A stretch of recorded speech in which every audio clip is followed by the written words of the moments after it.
From JBS Studios in Greater New York, this is the JBS News Update with Teisha Bader. I'm Teisha Bader with the JBS News Update for Tuesday, January the 2nd, 2024. We open, of course, with Israel's war with terror group Hamas in Gaza, with casualties announced from Friday through and including today. They are 24-year-old Sergeant First Class in Reserve Amichai Yisrael Yehoshua Oster, 37-year-old Sergeant Major in Reserve Eliraz Gabay, 23-year-old Sergeant First Class in Reserve Liav Seada, 30-year-old Master Sergeant in Reserve Konstantin Sushko, 22-year-old Captain Harel Itach, 33-year-old Captain in Reserve Harel Sharvit, and 21-year-old Staff Sergeant Sufian Dagash. During intense battles in Gaza, the IDF said troops in recent days captured a Hamas stronghold in Gaza City, eliminated dozens of terrorists, located weapons and rockets, including long-range rockets found inside a family home, as well as uncovering an underground control bunker of Hamas and exposing, the IDF said, tunnels of Hamas's general headquarters found within one of Hamas leader Yahya Sinwar's hideout apartments in northern Gaza, part of a long tunnel network which the IDF said after examination was destroyed by IDF troops. Rockets were fired at central Israel from Gaza on Sunday night. Rockets were also fired today from Gaza at southern Israel. No damage or injury reported. 5 rockets were fired from Syria at northern Israel last night, triggering sirens in southern Golan Heights communities. The rockets fell in open areas. No damage or injury was reported. The IDF said today, in response to yesterday's launches towards Israeli territory, the IDF struck military infrastructure belonging to the Syrian army. IDF fighter jets also struck Hezbollah terrorist infrastructure in Lebanon, the IDF said, vowing it will continue to operate against any threat to Israel's sovereignty. Yesterday, the IDF said there were a number of launches from Lebanon toward northern Israel. 5 IDF soldiers were lightly hurt as a result. 2 Israeli security guards were hurt in a stabbing attack at the entrance to the Mishor Adumim industrial area in Ma'ale Adumim in the West Bank on Sunday. One of the guards, a 24-year-old woman, was lightly to moderately injured. The other, a man in his 20s, was lightly hurt. Both taken to the hospital after being given medical attention at the scene. The terrorist was said to have been neutralized. Israel's High Court of Justice struck down a key component of the government's judicial reform in what was close to a split decision of 8-7.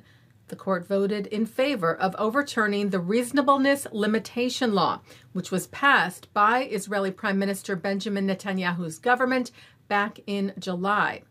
Those who voted in favor said the law undermines Israel's democratic character. Netanyahu today met with representatives of families of the hostages still being held by terror group Hamas in Gaza, reassuring them that efforts for the release of the hostages were ongoing. The Prime Minister saying the effort is continuing. The contacts are being held. They have not been cut off. Netanyahu said there was an ultimatum from Hamas. Now it has been softened. These contacts are being held now. Yisrael Katz became Israel's new foreign minister today, replacing Eli Cohen, according to a set rotation agreement between the two. During the ministerial exchange ceremony today, Katz stated that the highest goal of the Ministry of Foreign Affairs will be to work for the release of all of the hostages, saying, "My message to the employees of the Foreign Ministry was succinct.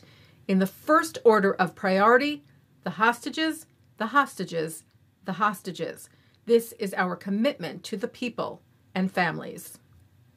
Well, the Hostages and Missing Families Forum, which organizes rallies every Saturday night in Tel Aviv, urging the release of the captives, also organized a press conference yesterday at Be'eri, one of the kibbutzim ravaged by Hamas during the October 7th massacre, with 95 of its residents murdered and 30 taken hostage. Survivors of Be'eri, among them released hostages, and those with family members still being held in Gaza spoke to the press and gave testimony of the horrors they experienced and witnessed on that day, to raise awareness and echo the call for the release of their loved ones. Singer Daniel Weiss, whose parents were murdered during the October 7th massacre, performed with his band at the gathering, standing on the burnt remains of his parents' home, singing, "This melody cannot be stopped. We must keep playing."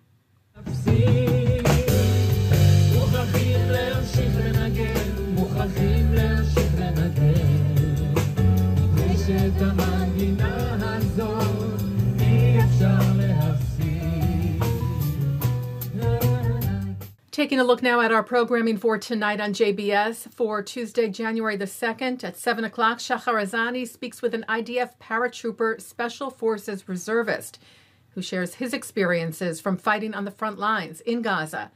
At 7:30, Jonathan Haidt speaks about the current technological landscape. At 9, Julie Budd is on L'chaim. At 10, Budd is featured on the Jake Ehrenreich Show. And coming up next, it's the ILTV's Insider. And that's the JBS News Update for Tuesday, January the 2nd, 2024. I'm Teisha Bader. Am Yisrael Chai.